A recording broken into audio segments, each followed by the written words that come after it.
Welcome back to the Studen Hub Live event for Early Childhood Studies. This session deals with case studies, a key method that you're going to get to grips with in your studies in early childhood. Now, we've asked whether or not you are familiar with case studies as a method, yes or no.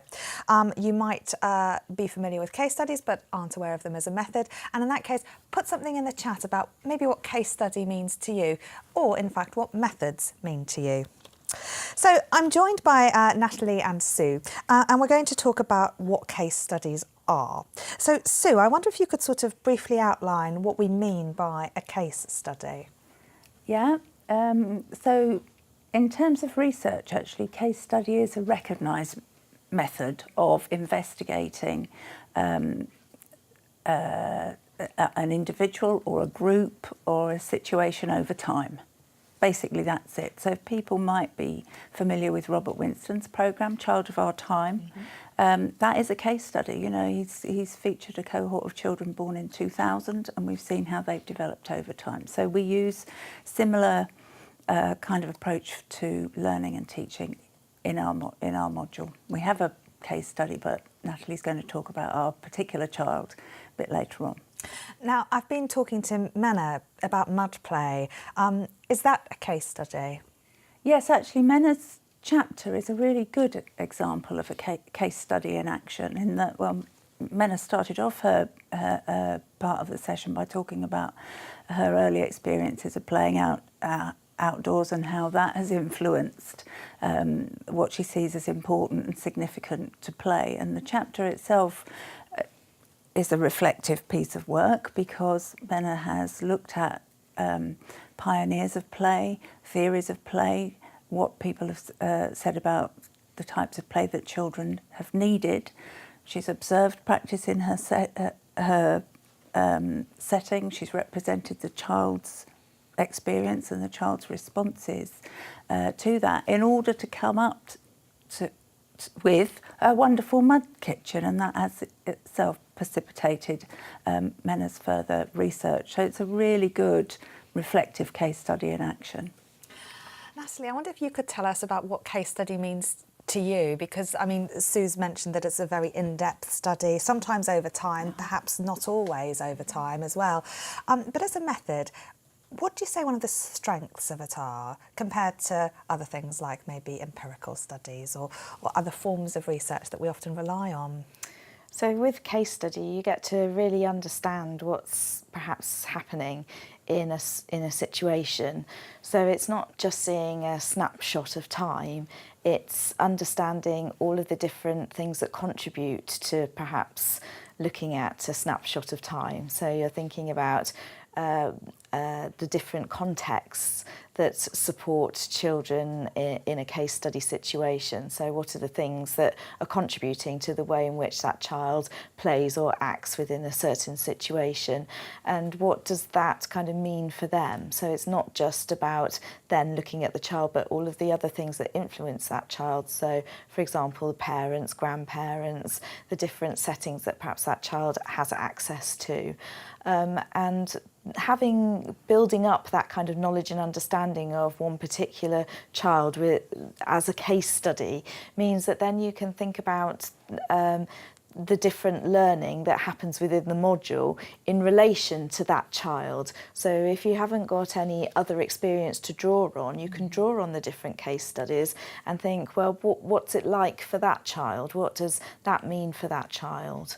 And throughout the module materials, there's lots of different case studies, you know, not just from the UK, but also from other countries as well, to give an overview really of different experiences of children's play and creativity in lots of different contexts. So it's giving us very, very rich sources of data, and also linking back to the sociocultural perspective that you were talking about earlier, about considering things within their context at that time. So a case study gives you those various aspects that you can look at in more detail. Exactly, yes, yeah. So one of the case studies that runs through the module is Ethan. Could you tell us about how this came about and why you've decided to include a case study with a lot of material about Ethan doing certain things in different contexts, and then we'll maybe look at a little video. Yeah, sure. So Ethan is 4 years old, and he attends a childminder, but he also attends a playgroup. He's also looked after by his grandparents, and they have lots of diverse interests, such as a church group and a singing group, which he also goes along and attends. And all of those things give a rich experience for him, and we follow Ethan through the different blocks of study on E110, and you see him in lots of different contexts, and learn a little bit about him, his personality, what he likes to do, what he doesn't like to do. And also you hear from his extended family about what they think about him, and about the experiences that he's gaining. So you get a real insight into him as a child, but also those experiences that he has been able to access, and how that is really shaping his own childhood and his own ideas and values, and what he likes to do and what he doesn't like to do. And that really helps to have a rounded view of Ethan as a child. Now, you've got a lot of audio-visual material where there are these videos of Ethan within the module.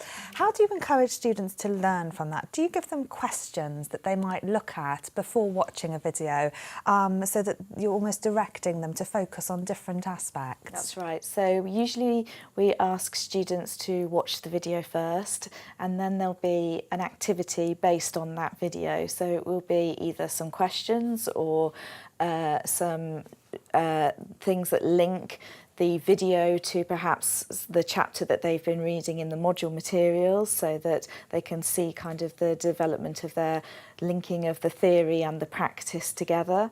It might be some more interactive things where they have to make a contribution onto the tutor group forum, so they share their ideas with other students about different case studies that they've seen or different videos that they've seen.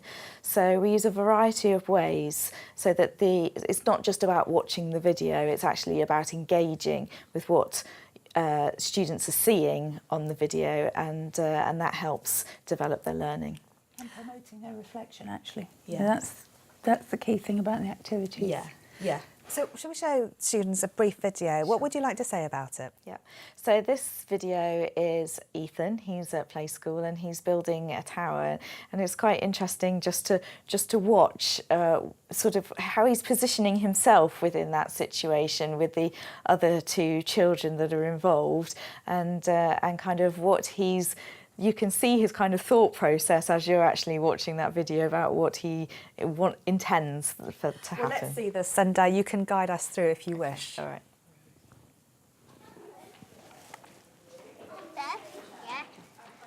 This is busy work, isn't it? Ethan's kind of sitting a little bit back, but he's trying to have a conversation with the two little girls, and they're perhaps more interested in building the tower than engaging in conversation with him.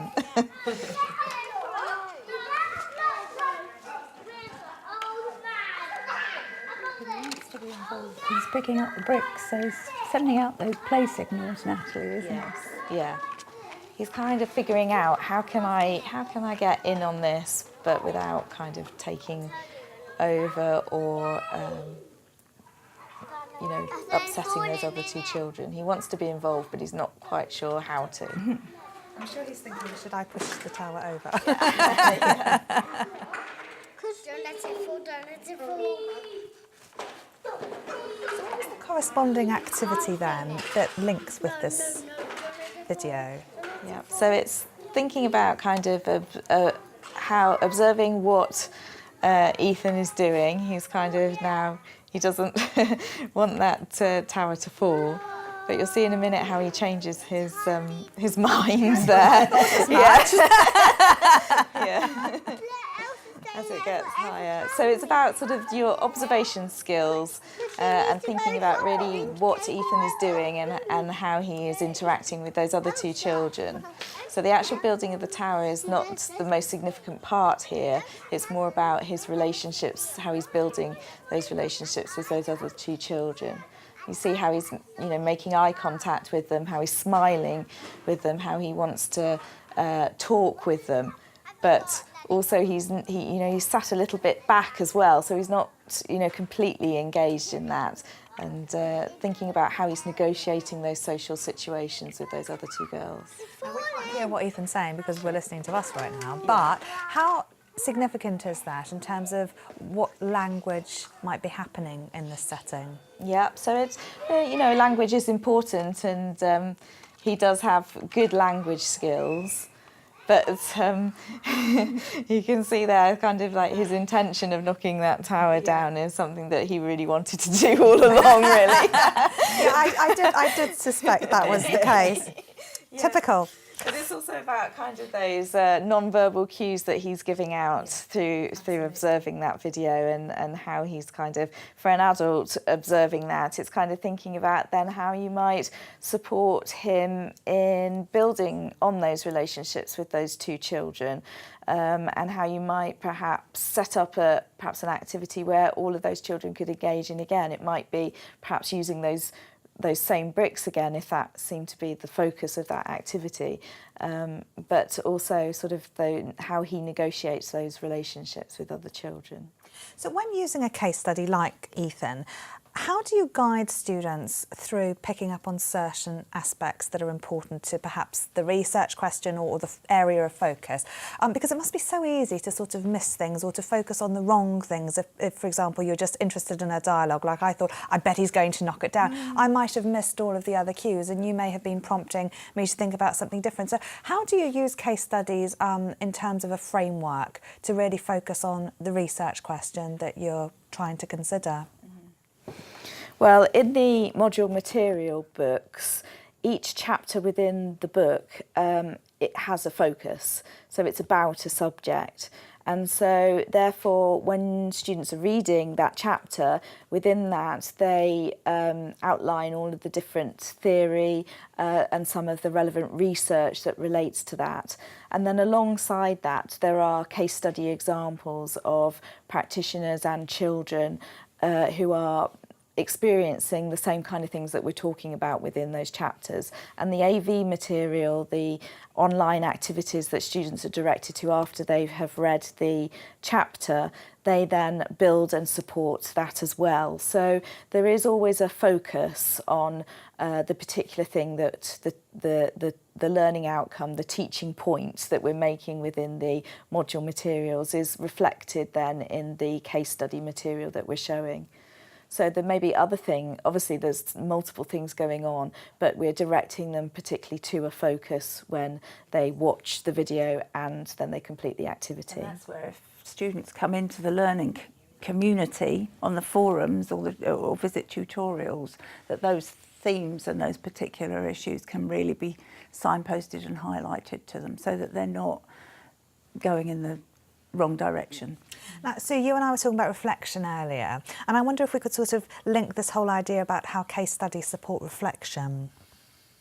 Well, actually that video is a good idea because your immediate response was he's going to knock it down, and actually we could see it by the end of it, that's what is actually happened.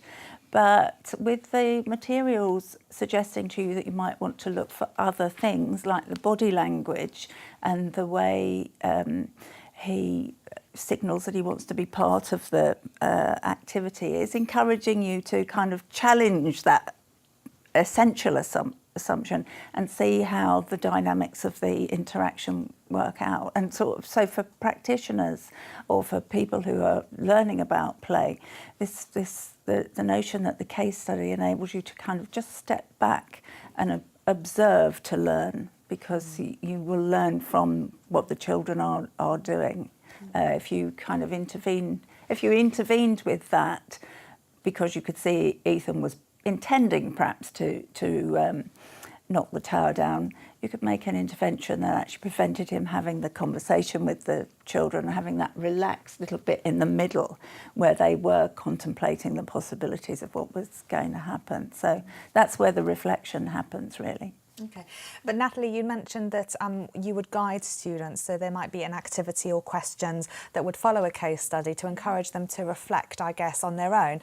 But how important is it then that students might reflect together in groups? Is part of this whole idea of reflective practice to shift perceptions and to recognise points of view that may not have been your own within a group-based setting?